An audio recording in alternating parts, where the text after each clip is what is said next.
all over the fucking road. This stupid ass truck. You don't know what lane you want to fucking be in.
Damn.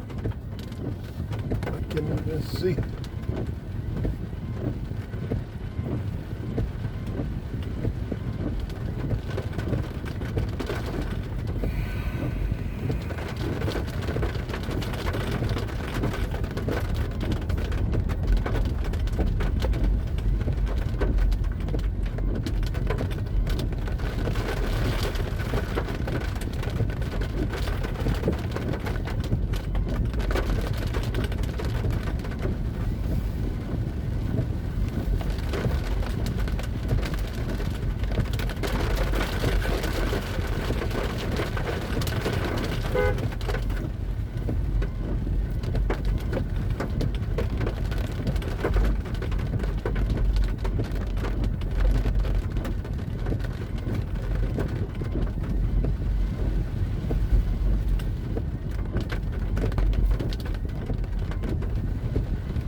And they call me funky enough, 'cause I'm country as fuck.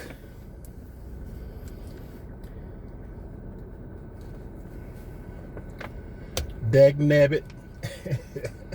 And they call me country enough.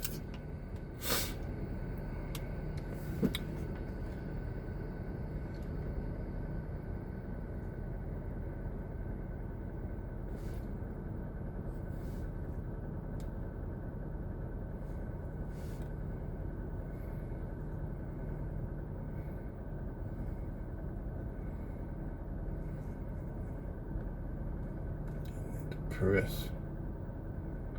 All right, now tomorrow we go to Evans, Georgia.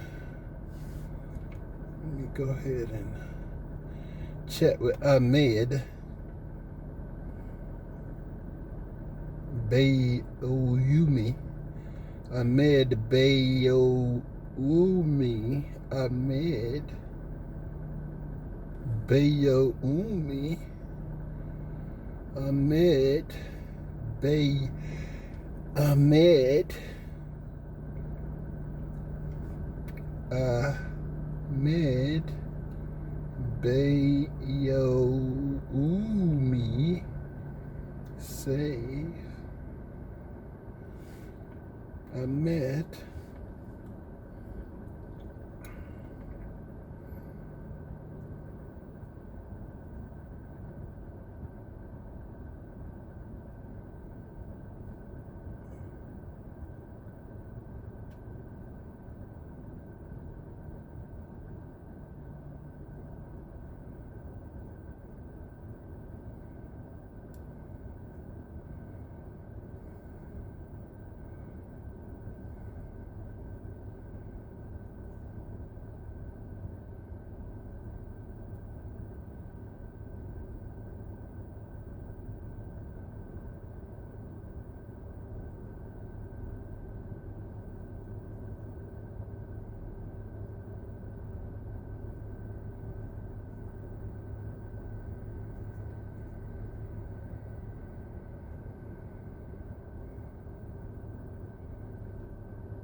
Alright guys, we're in Kent home in the rain. And of course we have to call your favorite person, Sean Monroe. She likes to keep up with me. Let's get her ringy dingy ding. Thank calling. Check out empty phone. Please hold while I try to connect you. Can't say that to the husband, right? That's right. I can't say that to the husband. You better not. What was that you gonna say? I said I ain't here, but I heard the phone ring. Don't have me come up there. Don't have me come up there with my shovel. Boom. I thought you did away with that shovel. No, it's right there. Matter of fact, it's right there in arm's reach when you get out of line. But I thought once I said I do, that the shovel went away. No, no. What made you think that?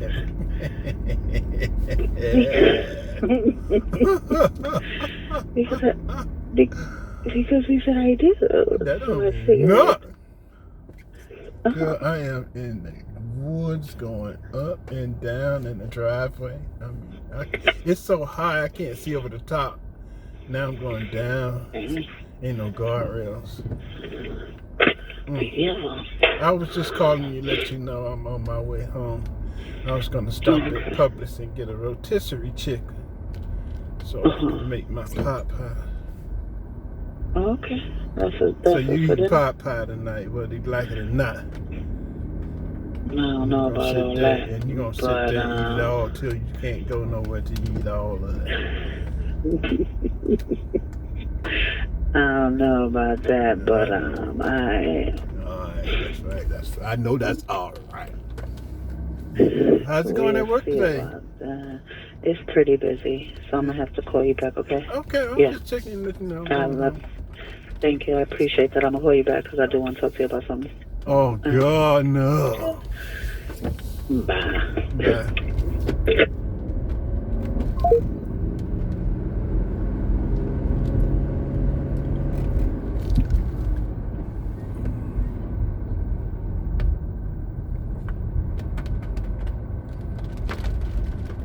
Not going to no Halloween party. If I can't go with Donald Trump, I ain't going.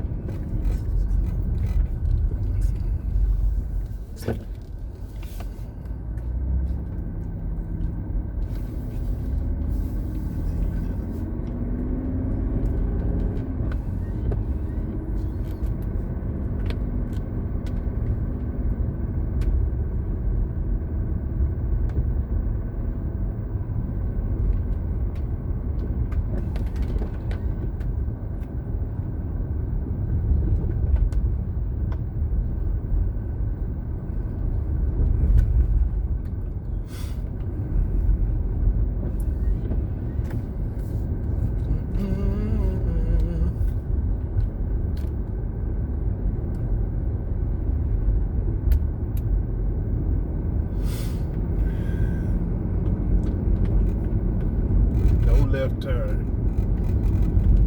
This motherfucker telling me to make a left turn. It says no left turn. Let me see a left turn. Nowhere to be found, my brother. You gotta go down this way.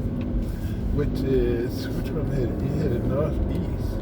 This is 20. Let's go to Cummins. Roll out.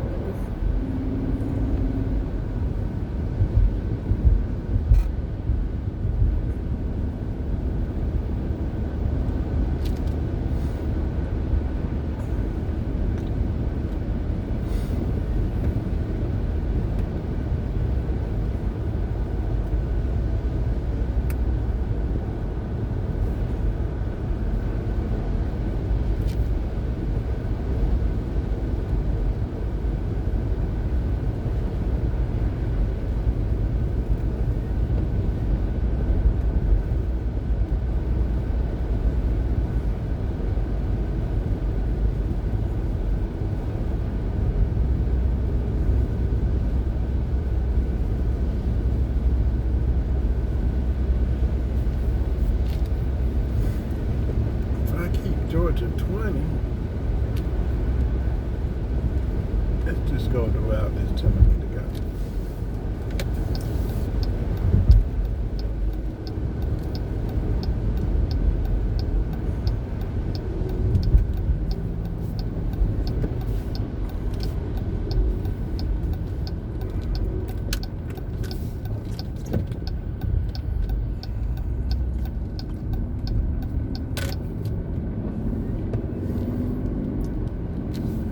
Ain't country enough.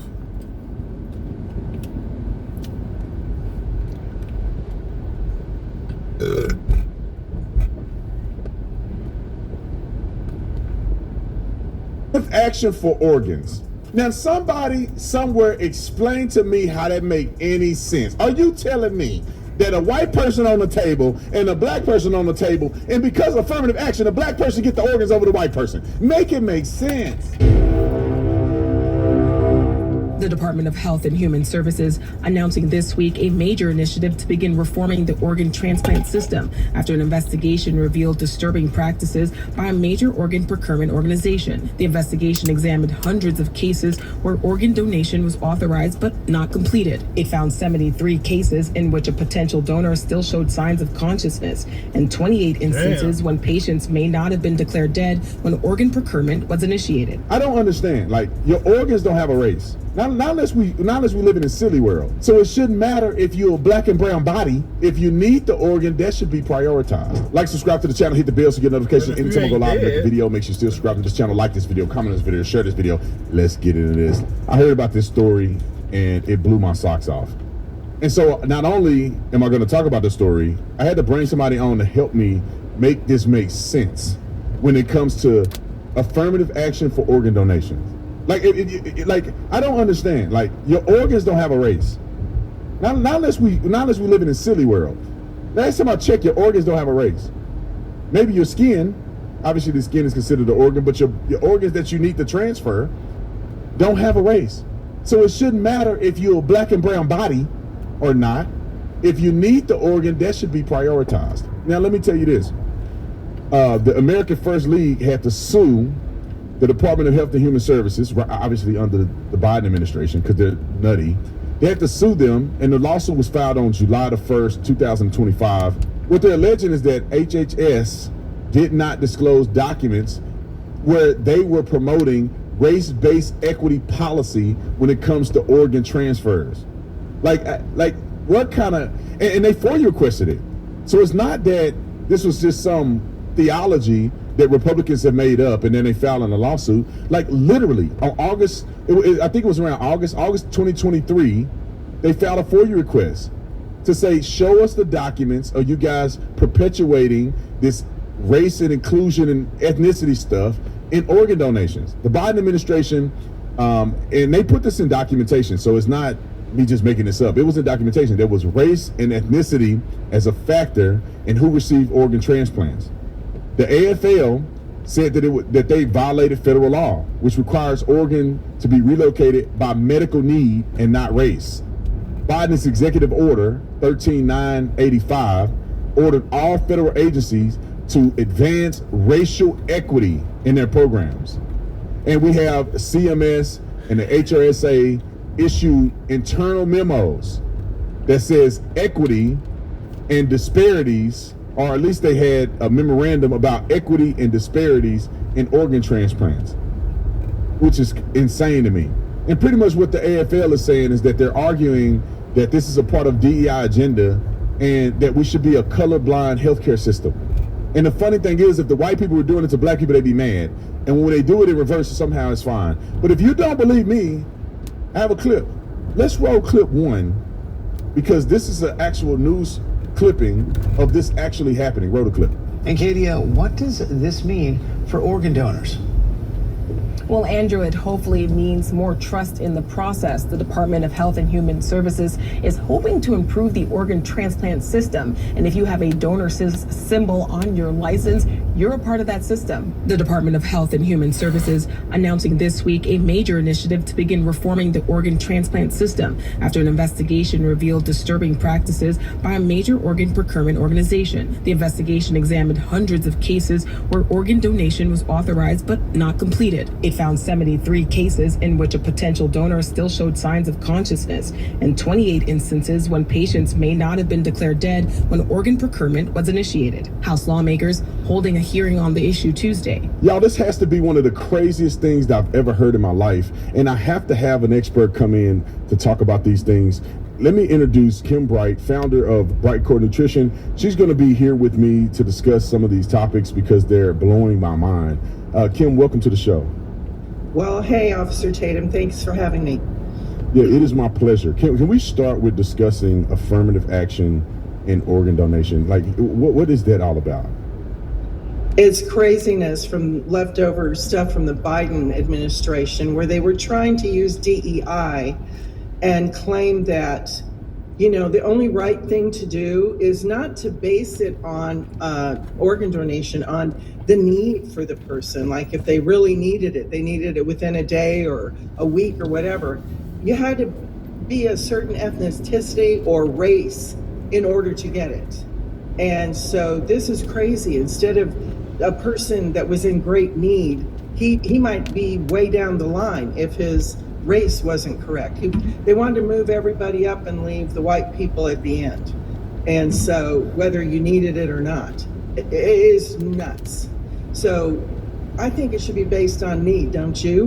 1,000%. I mean, like at the end of the day, our organs are our organs. Our organs have nothing to do with our skin pigmentation. It is insane for them to be pushing, in my opinion, reverse racism, or Exactly. And you know, they had a conservative legal group that was trying when Biden was in office to get this information, and they wouldn't give it to him. HHS wouldn't give it to him. They couldn't get it anyway. So finally, it's all coming out because RFK Jr.'s there. And now we're just finding out about this because that's what they were doing. And that was their plan. So, you know, and the whole thing too is it's just ridiculous the way that, you know, they built all this.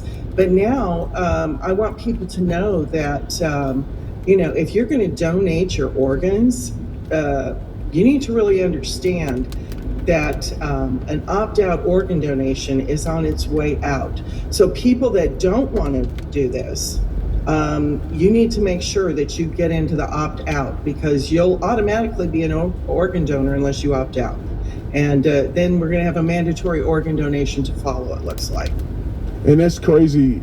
And I want to definitely play a clip that we have that expressed what a nightmare this is when people are being taken advantage of. I mean, literally, people are still alive to a certain degree because they're prioritizing getting fresh organs from the body to transfer to somebody else. So they're not even, in many cases, they're not even making sure the person is actually dead. I mean, there's signs of consciousness and everything like that. But we have a clip. Let's roll clip 2 and show what a nightmare this could really be if in full effect. Roll the clip. A shocking case out of Richmond. A man was declared brain dead and was prepared to donate his organs, though hard to believe he was in fact alive. 36-year-old TJ Hoover had his life changed forever. On October 25th, 2021, he was admitted to Baptist Health Richmond's emergency room. He was experiencing cardiac arrest and was deemed code blue. We were told TJ had no reflexes, no responses, no brain waves, no brain activity. Because of that declaration, they decided to honor TJ's wishes as an organ donor. We had his honor walk, but almost as soon as his honor walk started, his eyes started opening, and not just opening, he was tracking around looking to see, what was going on. And we were told that was just reflexes, just a normal instinct. He's not there. But that wasn't the case. In fact, he wasn't dead. He was very much alive. I feel like they were trying to choose my brother. They were going to sacrifice my brother's life to save how many every other people. And can you believe that, Kim? Can you believe that literally the priority is no, let's get the organs out. It's just a twitch. That's insane. Well, here's the thing too, Officer Tatum, is that they do a walk down a hallway. It's like the honor walk or something they call it.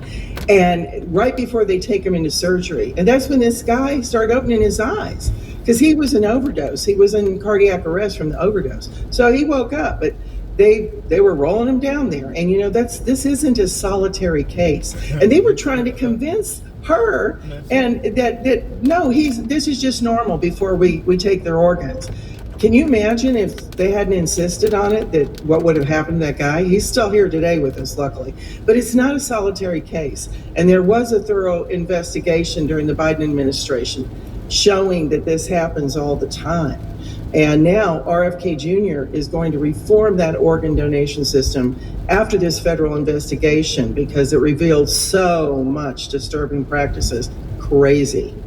And, the findings show that hospitals allowed the organ procurement, like you said, to begin before the patient showed signs of life. And this is so horrifying.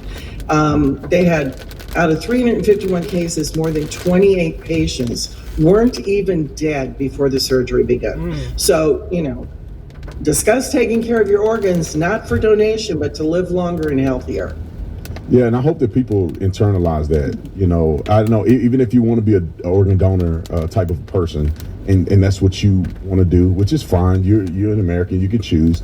But your priority shouldn't be, well, I want my organs to be good just so when I die, but you want your organs to be good so you can live a long, healthy life for your family while you're here. Organ donation is literally for you to say, hey, I'm passed away. Now I want to give life to somebody else if I can. It's almost like a secondary thing for somebody else. It's not primary that you keep your organs safe in order to preserve, someone else's life. But I want to move the discussion to these microplastics. And I think it's important for us to understand health and what it means to be healthy, because it's not just about the organ donation, which we've seen how crazy that gets. It's like, well, why are you alive? And even if you want to donate your organs, what are you doing to make your body healthy? And are you contaminating your body, which will make you live a less amount of time and also not be effective if you want to donate your organs? So we got another clip of RFK being against the microplastics that are in a lot of things that we consume. Let's roll clip 3. His latest effort will be removing harmful microplastics found in our food, water, and even air. We don't know the effects of microplastics in the human body, but we have disturbing studies that link microplastics to cancer, dementia, and reproductive problems. It's so great that he wants to go against the microplastics, right? Because it's crazy. Humans now ingest 6 times more microplastics than they did in 1990. Can you believe that? It's crazy, and the funny thing is that some people are pushing back against RFK on this. Some people are upset that he has the nerve and the gall to even say that this is a problem that we need to look into. And there's obviously further studies of microplastics in the blood, and we have another clip for that because I want to show the people, about... Before you do that, can I tell you too, so people know? Perfect. In 96% of drinking water, that's bottled water, that's out of your tap, wherever, microplastics are showing up. And 88% of our meat, our seafood, and other protein sources. 88%. That's all. I wonder sometimes, Kim, is this intentional? It's something that I think about often. Is it? Could it be? It's a business, man. I don't know. Could it be? Let's play clip 4. I think this would be a good one. Roll it. White ones, we've got clear ones.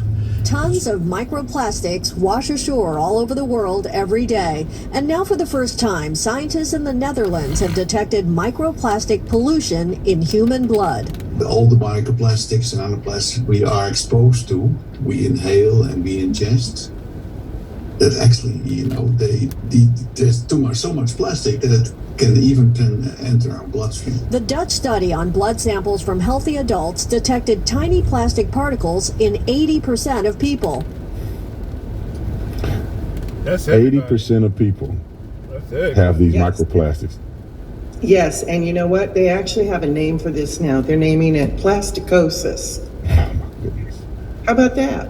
And do you know that they have cadavers with microplastic plaque that they discovered, 450% of those people were more likely to have died from heart attack or stroke because of these microplastics in their arteries and veins.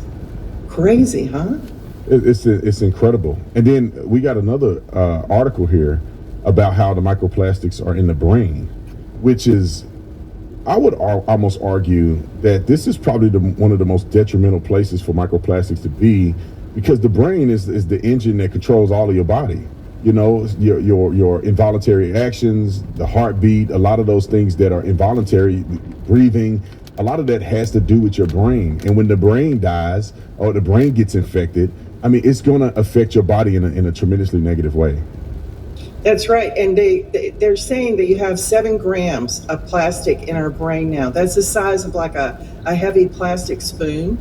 And it's actually up from 2016. It's actually 50% higher now.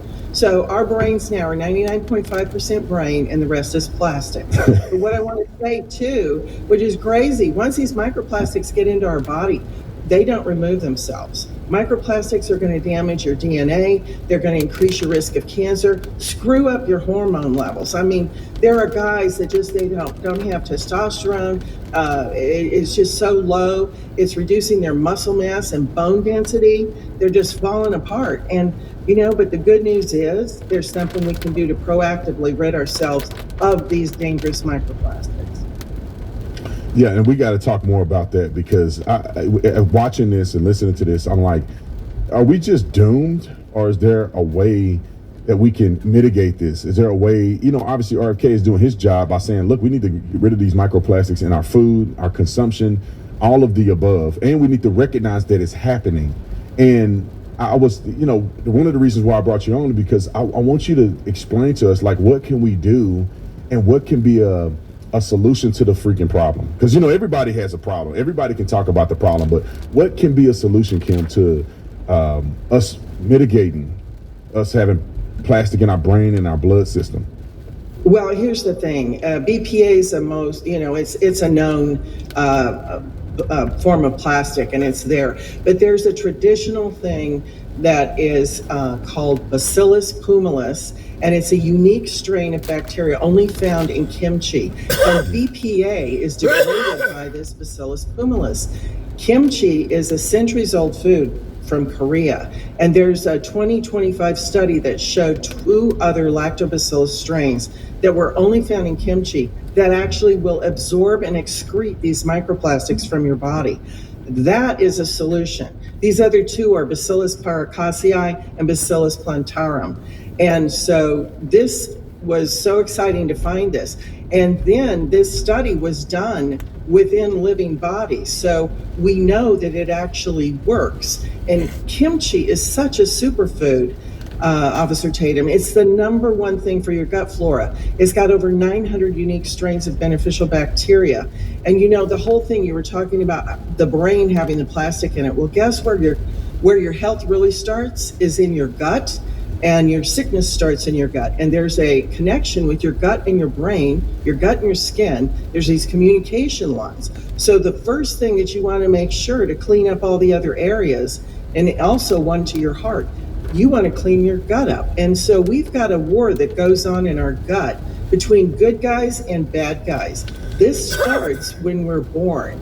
So if we eat over-processed foods, if we're choosing to eat fast food all the time, if we're smoking, if we're drinking, if we're doing all these bad things for our gut, it destroys the good guys down there, and it gives an environment for the bad guys to grow. So you need to take something like kimchi, which I call it a special forces. Like, you know, you've got your army down there fighting the war, but when you've got too many bad guys down there, you got to send the special forces in. And I'm telling you, kimchi's like a special force, like a Navy SEAL going in there, because it's going to boost your immunity. You've got 70 to 80% of your immune system is in your gut. It's going to lower blood pressure, glucose levels, people that have problems with diabetes, triglycerides, and bad cholesterol. And it actually improves your skin and hair. This stuff has been around for centuries, and there's tons of information on it and tons of testing. And do you know that they actually just did a study that showed that when you're eating kimchi, it can reduce body fat by up to 31.8%. This is an actual study. So, that was exciting to me because we're 70% of Americans are overweight. So, I don't know if you've seen somebody that we all know to be a big figure in the health world, but he's also a big fan of this superfood kimchi. And I don't know if you've seen what RFK Jr. had to say on Fox and Friends about what changed his life, but Wow. He loves kimchi. Yeah, I'm glad you said this because, I feel like I need to be taking some kimchi. And my wife, she's actually type 1 diabetic. And, I'm glad you said this because all the research that I've done, and I'm trying to, get into the health industry myself and do all this stuff to make sure I'm healthy.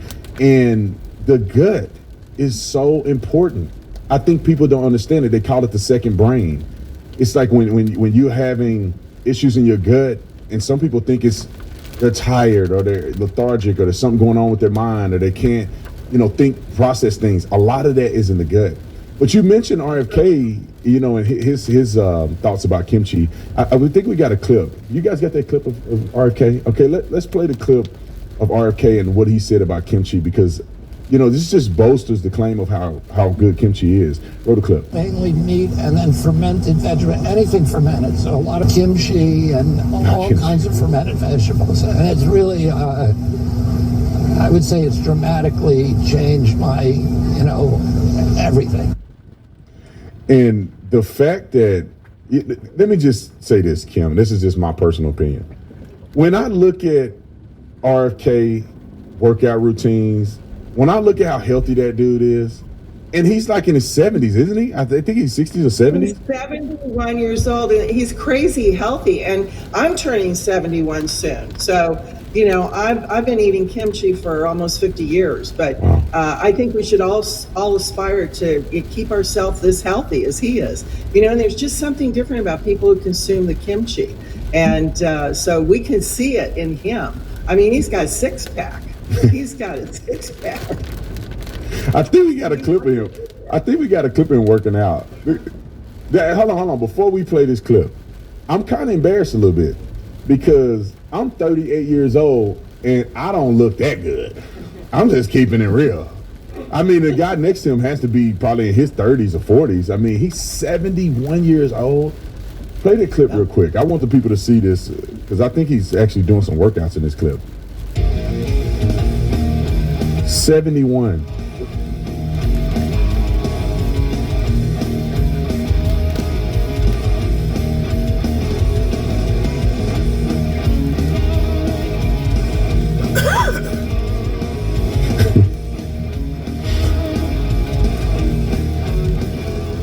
All the guys over here are laughing because a 71-year-old man is hanging upside down and doing pull-ups and all this stuff. I mean, that's people don't give him enough credit. That's quite impressive.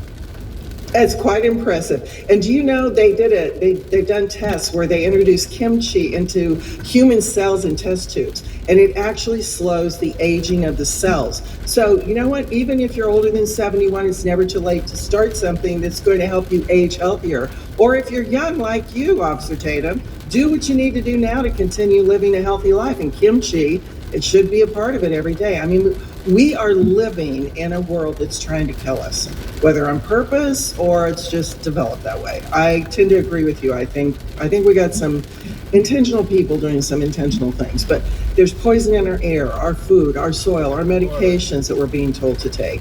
And you're not going to avoid it, but you can do something proactive, because if you don't do something proactive, you're going to suffer consequences. And that's why we created Kimchi One, because there's so many Americans. The guy that I studied martial arts with is from Korea back 50 years ago, and he was the top black belt.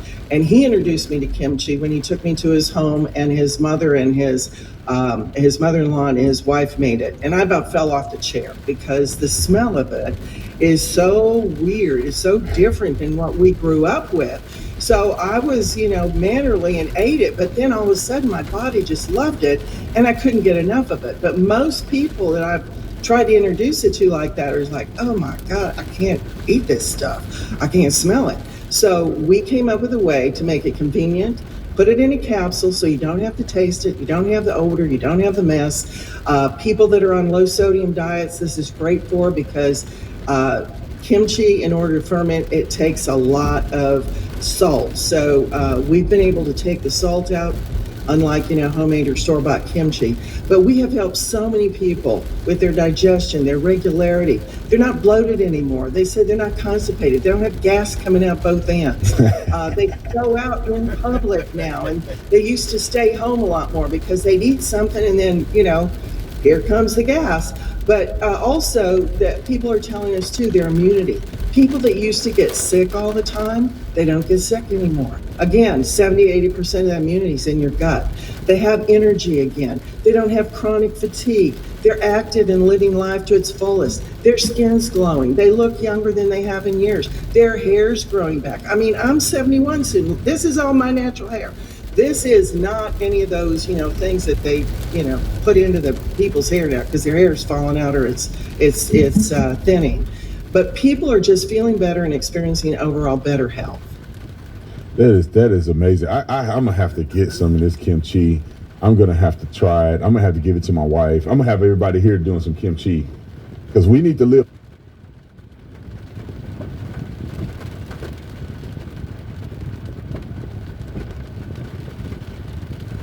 Long, and we need to be. I got my muscles. I got a lot of strong muscle on me. Right. We need to. Hey, you didn't put me on to something new. Now now I think I'm a kimchi fan. I mean, watching RFK.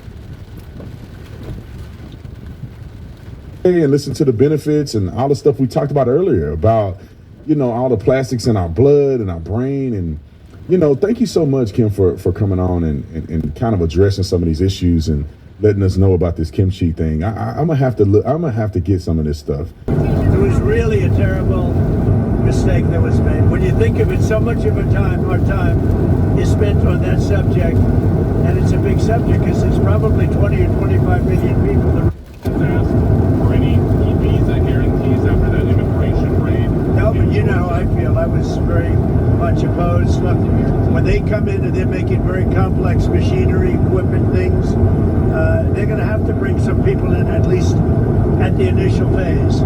In that case, it was batteries. Batteries are very complex, and they're actually very dangerous to make. You can't just pick people off an unemployment line and say, we just, opened up a $2 billion battery factory.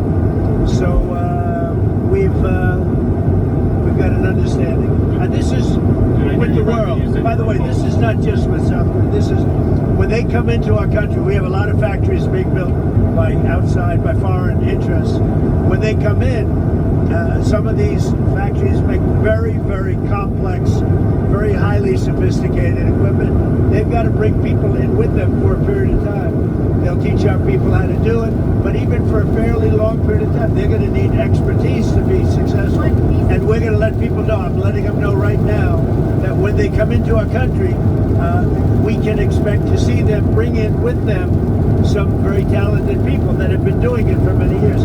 They'll teach our people how to do it. Our people will be just as good as they are within a period of time, and it'll be a phase out. But we want them to bring in experts, and that's the way it is.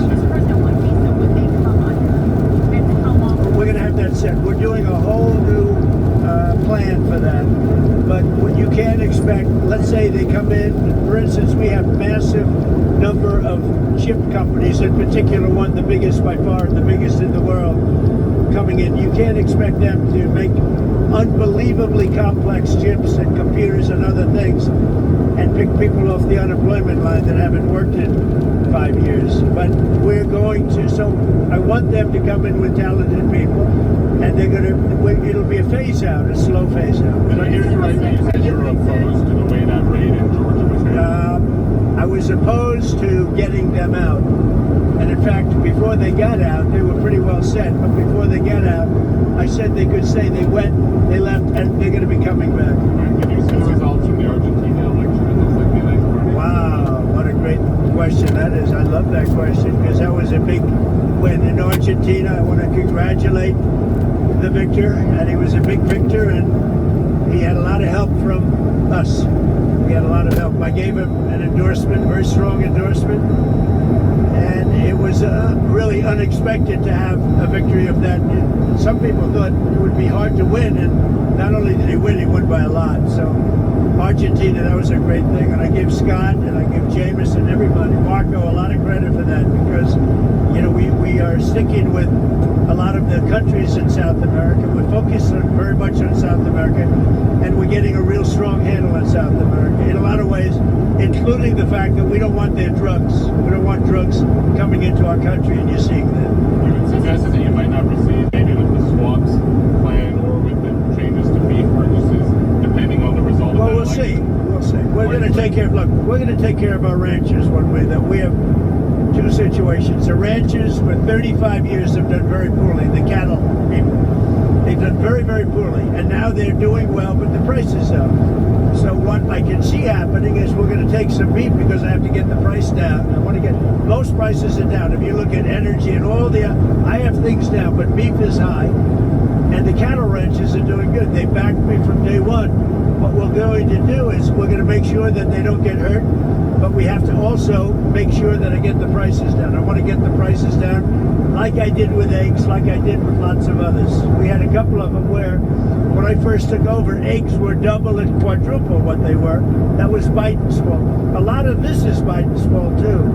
And we're going to get the price of beef down, and I'm going to make sure the cattle ranchers don't get hurt. Mr. President, you talked about North Korea on your way here. Have you heard anything back from him? I haven't mentioned it. I haven't said anything, but I'd love to meet with him if he'd like to meet.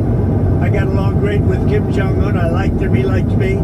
If he wants to meet, I'll be in South Korea. Would you extend your trip in order to try to meet? Say it. Would you extend your trip in Asia in order to meet with him? Well, I hadn't thought of it, but I think the answer would be yeah, I would do that, sure. When you It's our last stop. So it's pretty easy to do. Yeah, I would do it. When you do meet with him, sir, with Kim Jong-un? Yes. What does the U.S. have to offer? I didn't say I was meeting with him, but if he'd like to meet him around, you know, I'll be in South Korea, so I can be right over there. Well, but what could the U.S. offer him at this point? Well, we have sanctions. That's pretty big to start off with. I would say that's about as big as you get. Anything is like an inducement to do a deal? I just had a good relationship with him. I would love to see him if he wants to, if he even gets this message. We haven't mentioned anything, but he knows I'm going over there. If he'd like to meet, I'd love to meet him. Sir, are you concerned about flights being halted at LAX due to shortages for air traffic controllers? Is there a way we can pay them? Yeah, there is, but the Democrats should just do a simple extension. That's the best way. The Democrats are holding it up. They want $1.5 trillion for people that came out of prisons, for illegal aliens that come into our country. We don't want to do that because that will really hurt the health care that we have in our country. And frankly, we'd like to see better health care, period. We're not looking to do that. The Democrats can solve that problem with air traffic control. All they have to do is say, the country's helping. We only need 5 votes. The Republicans are with us. We only need 5 votes. So let's see what happens. I would imagine that gets taken care of. Not only the controllers, but other people too. How is your relationship with Elon these days? And is there I think it's good. I mean, you saw that during Charlie's beautiful tribute. Elon came up. It's good with Elon. I like Elon. I've always liked Elon. Elon's good. Have you talked to him since the memorial? On and off a little bit. Yeah, very little. Nothing much. Look, he's a nice guy. And he's a very capable guy. I've always liked him. He had a bad spell. He had a bad period. He had a bad moment. It was a stupid moment in his life. Very stupid. I'm sure he'd tell you that. But I like Elon. And I suspect I'll always like him. Sir, what are your thoughts on the continued protests outside immigration centers in Chicago? Well, when people come into our country illegally, especially in terms of speed, the very bad ones, like murderers, because we've had murderers came in through the Biden administration. We have very tight borders now, but we had open borders. Incredibly, we had open borders. What were they thinking? But we have murders. Over 11,000 murderers came in. Many of them murdered more than one person. We want those people out. We want people that were in prisons. We want them to go back to their prison, not our prison. We want them out, and we'll get them out. We'll get them all out. Do you think deportations... It was really a terrible mistake that was made. When you think of it, so much of our time is spent on that subject, and it's a big subject because it's probably 20 or 25 million people, the real number.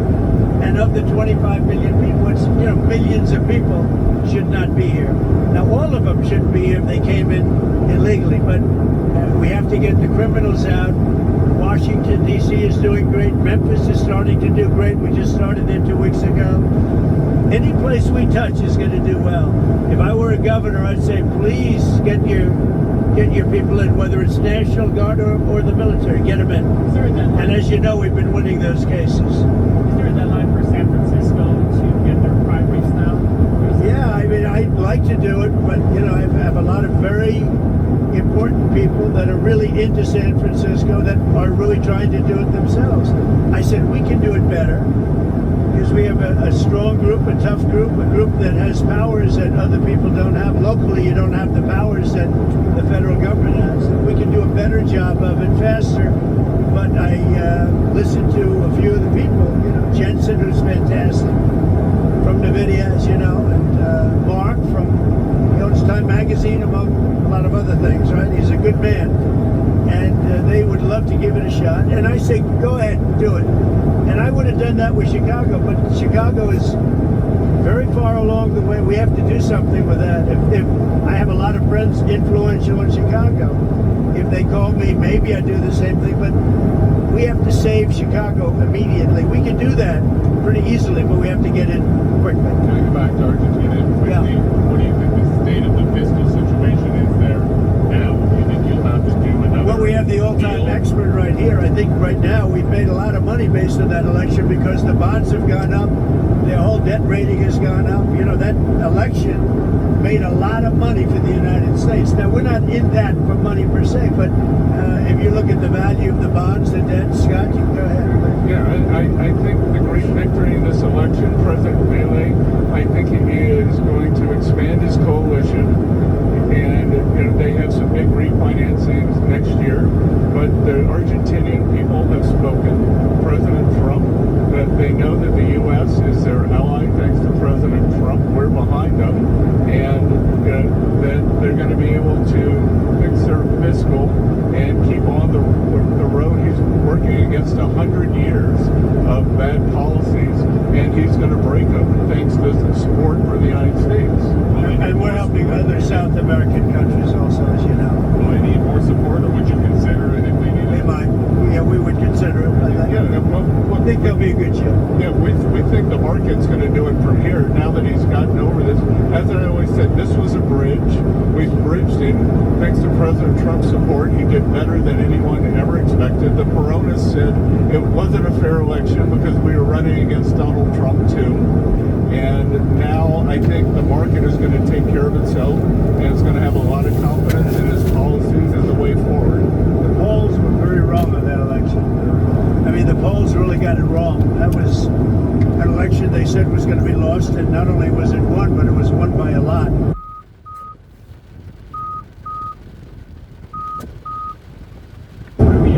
Over the weekend, Israel assassinated a military official of the Palestinian Islamic Jihad movement. Does that violate the ceasefire law between Israel and Hamas, or are they treated as a separate group? You're talking about the strike against the Palestinian.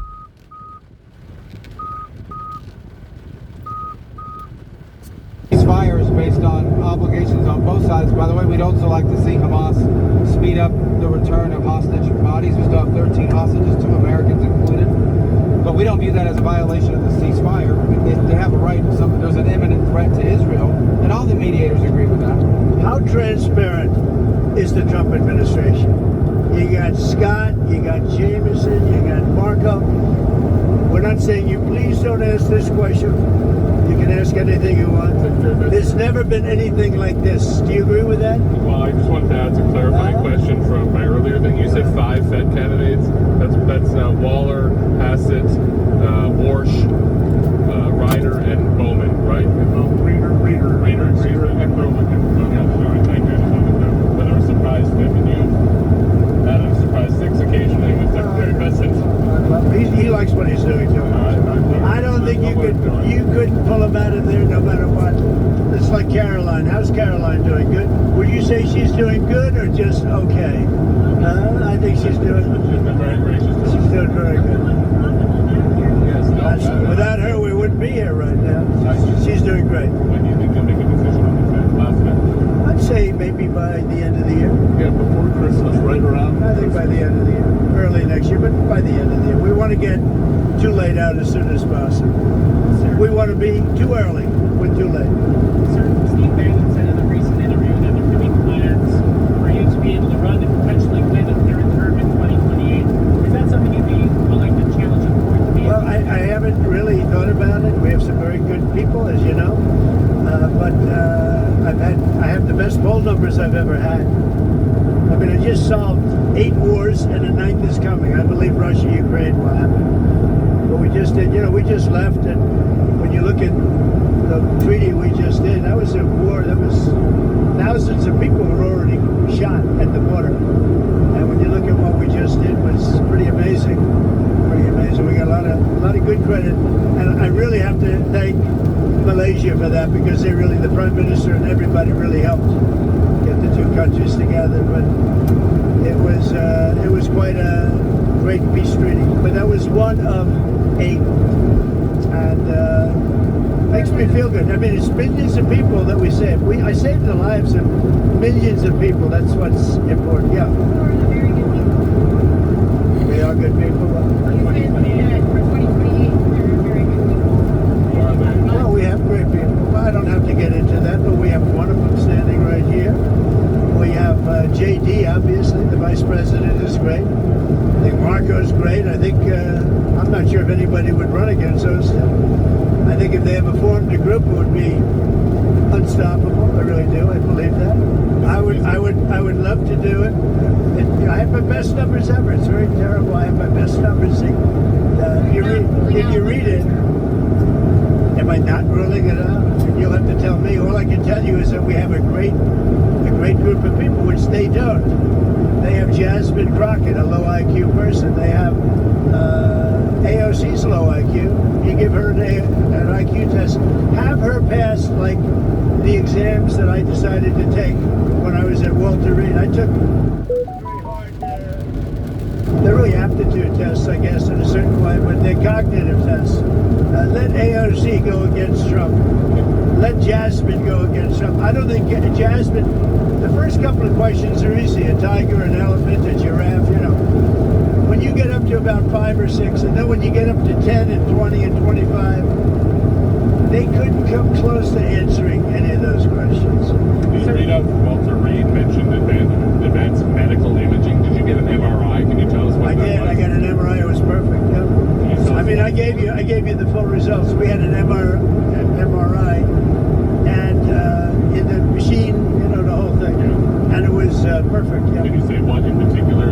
You could ask the doctors. In fact, we have doctors traveling with us, but I think they gave you a very conclusive. Nobody has ever given you reports like I gave you. And if I didn't think it was going to be good, either I would let you know negatively, I wouldn't run, I'd do something, but the doctor said some of the best reports for the age, some of the best reports they've ever seen. One theory on how you might try to serve a third term is that you could run as the vice president. Yeah, I'd be allowed to do that. Is it the White House or the White House counsel or your legal position? No, you'd be allowed to do that, but I wouldn't want. I wouldn't do it. And I think it's too cute. Yeah, I would rule that out because it's too cute. I think the people wouldn't like that. It's too cute. It's not. It wouldn't be right. Sort of a golf-related question. Do you mind? Personally, the most difficult shot for you in golf. I mean, right now. Well, yeah. How were you playing? The most difficult shot. It used to be chipping, but I've become a very good chipper. I hit them all pretty good. I'm a pretty good golfer. I won 38 club championships. That's pretty good. But pretty much I hit. I'm very solid, very consistent, pretty long. I mean, I hit the ball pretty long.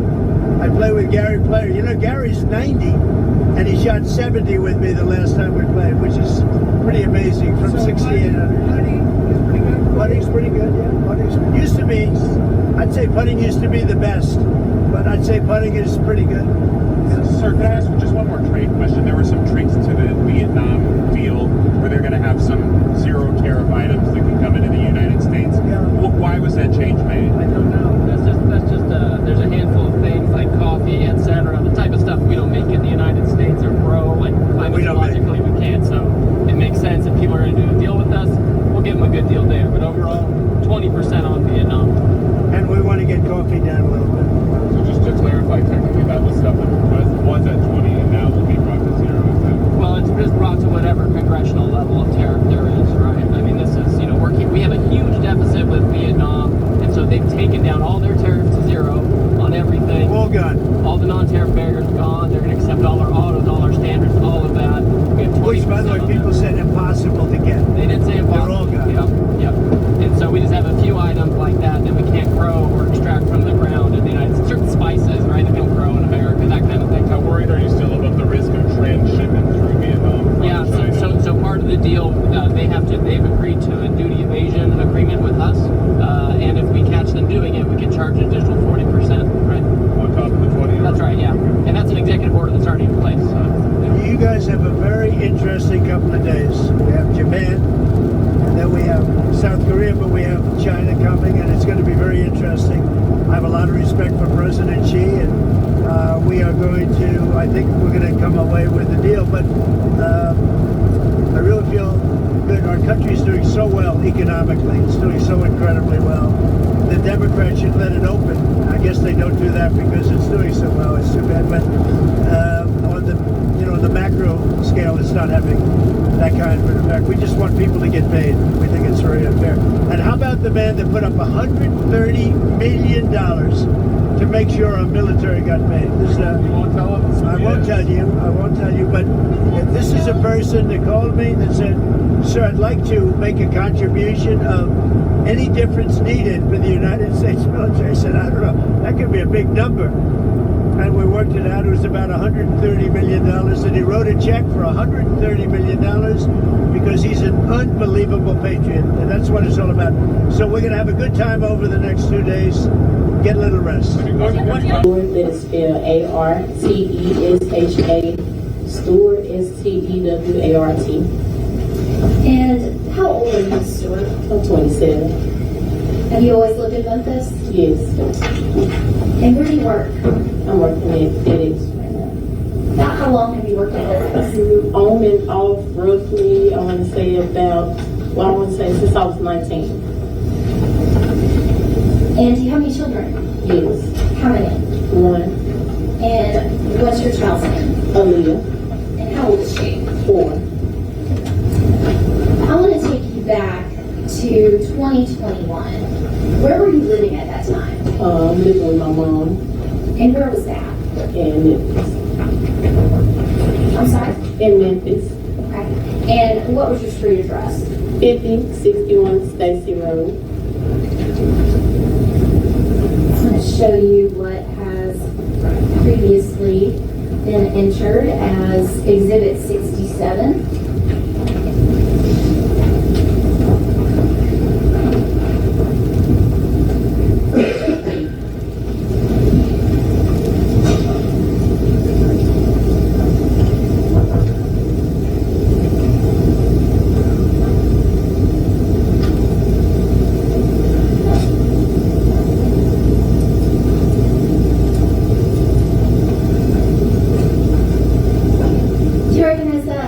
Yes.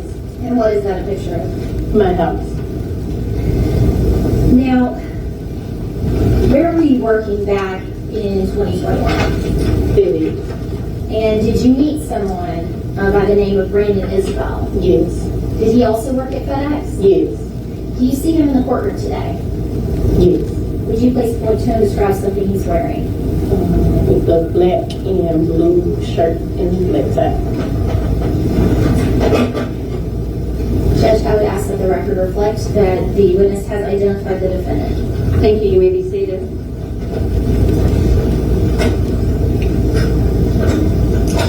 Now, did you actually meet Mr. Isabel at FedEx when you were working? Yes. And at some point, did you start dating? Yes. Do you remember about when that was? June 2021. And where did he live when you first met? He lived in Cordova on his own. Where, I'm sorry? He lived in Cordova. Was he living with anyone at that time? No. Was it a house or an apartment? Apartment. And at that time, were you aware whether he was married or single? At that time, from what I know, he was single. And then I found out he was married. And to your understanding, were he and his wife separated? Yes. And do you recall what her name was? Yes. What is her name? Zaria. Now, did they have any children? Yes. How many? One. And what was that child's name? Kingston. And do you recall back in 2021, early 2022, how old Kingston was? 5. Now, you said that you had one child, Aaliyah. Is Brandon Aaliyah's father? No. Did you have Aaliyah before you were in a relationship with Brandon? Yes. Now, I'm going to take you back to January of 2022. At that point in time, about how long had you and the defendant, Mr. Isabel, been dating? Can you repeat that? Okay. Back in January of 2022, were you still dating Mr. Isabel? We were on and off dating. And about how long had you been in a relationship, whether it was off or on? 6 months.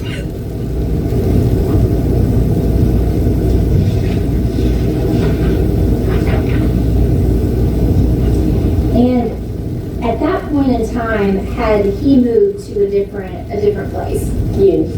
Where was he living then? His parents. Did they also live in Cordova? Yes. And were they in a house or an apartment? House. Now, did you know someone by the name of Danielle Boyle? Yes. How did you know Danielle? Through Brent. Did Danielle also work with you guys at FedEx? Yes. And did you become aware that the defendant and Danielle had had a sexual relationship at some point? Yes. Now, while you and the defendant were dating, did you and Danielle have any confrontations? Yes. And when you say confrontations, what are you talking about?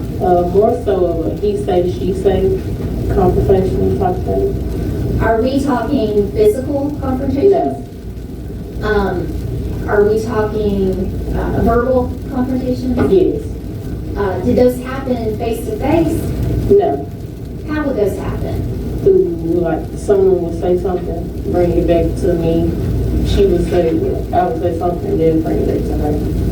And would some of this stuff occur like over text messages? Yes. Now, did you become aware during that time period that you were dating the defendant that Danielle was pregnant? Yes. And what did the defendant tell you about Danielle as far as the paternity of her baby? He wasn't sure if the baby was his or not. Did he tell you that there was a possibility it was his? Yes.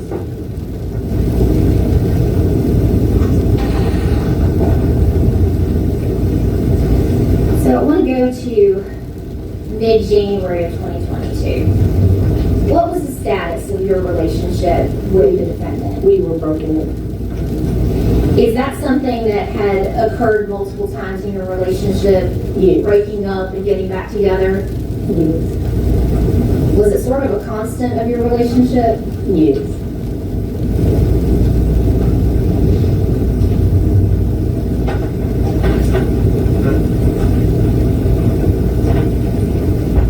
Did you and the defendant have nicknames for each other? Yes. What were they? Poodle and Wifey and Cookie. And so who was Cookie? Me. And who was Boo? Brad. And is it fair for me to assume Wifey was you as well? Yes. Have the two of you talked about getting married at some point? Yes. Did he at some point give you a promise ring? Yes.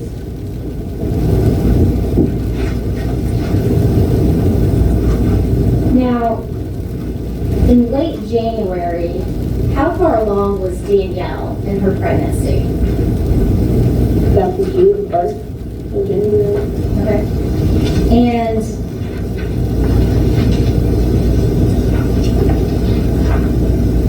during that time period, how would you describe your relationship with the defendant? Can you repeat please? Okay, during that time period, late January, how would you describe your relationship with Mr. Isbell?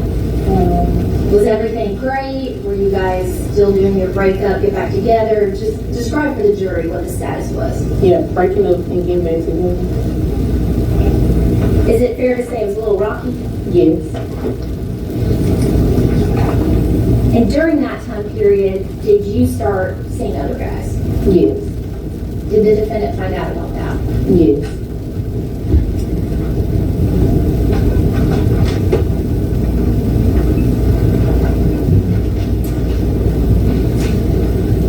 Now, how did you feel about the defendant possibly having another child? I wasn't too fun, but wasn't sure about continuing the dating.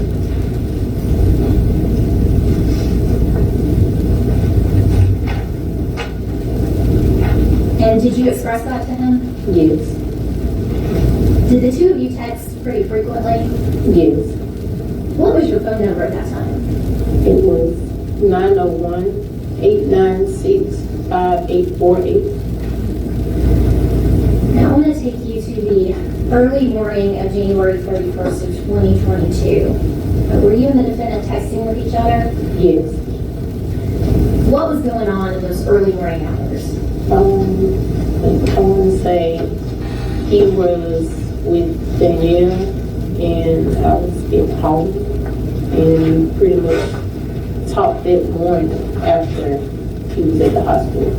Okay, so before we get to that, so early morning, January 31st of 2022, are you and the defendant texting back and forth? Yes. And what is your understanding as to where he is at that time? He was at the hospital. Was Danielle having the baby? Yes. And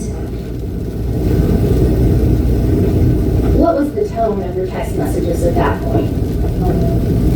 Pretty much more so me being upset and him being upset and pretty much me being over the relationship.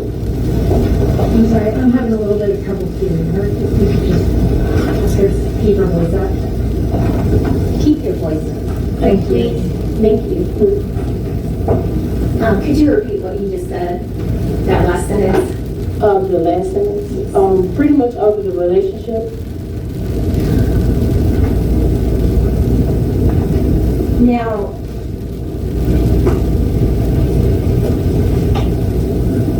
you mentioned that later that morning, after Kennedy was born, you met up with the defendant. Is that right? Yes. And where did you guys meet up? Mud out. Was that somewhere that you had met up in the past? Yes. And why did you meet up there? To talk to the defendant. Were you talking about your relationship? Yes. At that point, did anything get resolved? No. Do did you want the defendant to get a paternity test on Kennedy? Yes. And did you actually end up buying a paternity test for him? Yes. And where did you buy that? Walgreens. And did you get that paternity test to the defendant? Yes. Where did you take it? Well, he took it. I took it to him at the hospital.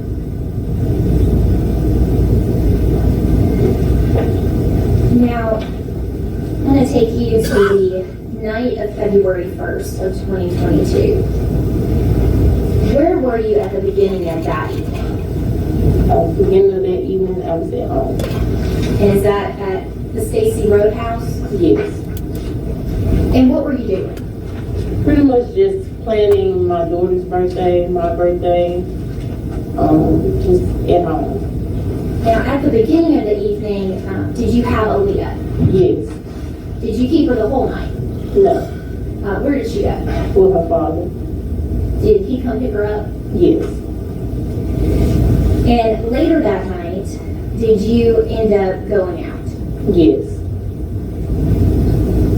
Now, before you went out, were you supposed to meet Mr. Isabel that evening? Yes. Do you remember about what time that was supposed to happen? 6. And where were you supposed to meet? At my house. Why were you meeting? He wanted to talk to me and my mom about our relationship. Do you know why you wanted to talk to your mom? With her finding out about Daniel having a baby. So she found out about him having a baby, him being separated, and she felt like there was no more of the relationship that needed to be. So I guess with her knowing, he wanted to talk to me and her about it. Were you and your mom close? Yes. Is she a protective mom? Yes. Does she want the best for you? Yes. Now, did he ever show up to that meeting? No. Was there anything significant about February 1st? It was Brandon's birthday. And do you recall how old he was turning in 2022? 26. Now, throughout that night of February 1st, 2022, did the defendant text you? Yes. We talked about this a little bit, but did you stay at Stacy Road all night? No. Where did you go? I went to my cousin's house. And what's your cousin's name? Myasia. Is she your blood cousin? No, we just grew up together. Is she someone you've known for a long time? Yes.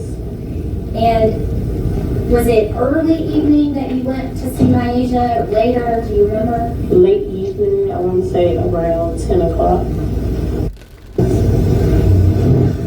And you had a daughter named Aaliyah. Yes. How was Brandon around Aaliyah? He was very friendly, very caring for her.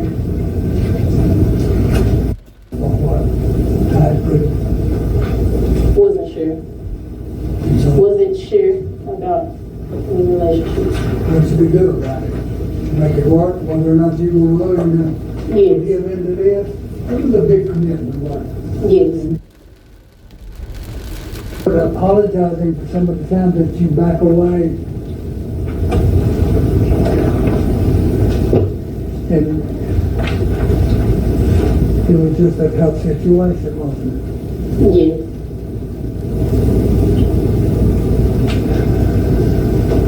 At the last subject, you say you're my first real relationship and hopefully my last. And you signed that to Isabel's.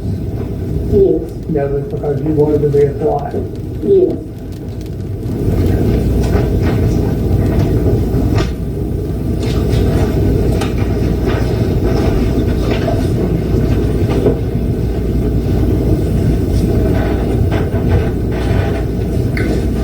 The last one I'll pass up to you, please. So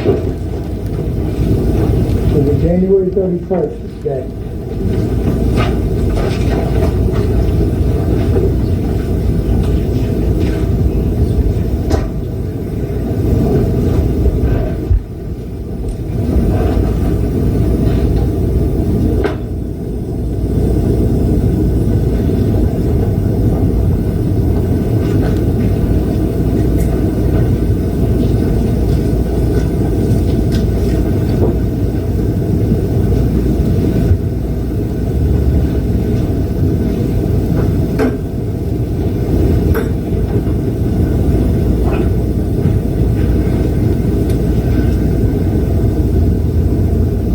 That attack on the January 31st of 2022. Yes. And is it from Brandon to you? Can you repeat that? Is it from Brandon to you? Yes. And in it, what does he tell you? Basically that he loves me. I'd ask him that they made the next exhibit on the plate. To be clear, earlier before we started, this is the one that you want to basically use as a placeholder until we can get a color copy we anticipate on tomorrow. We're going to show it as a color copy, but we're going to replace it with a color copy. For the purposes of the record, this is going to be 82 that has to be swapped out. Thank you.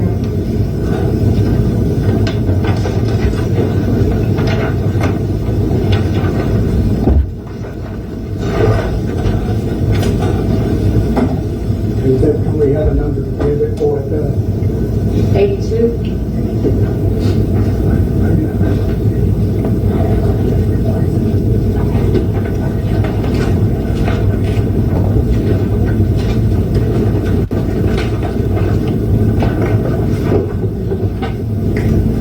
Now, publish it on.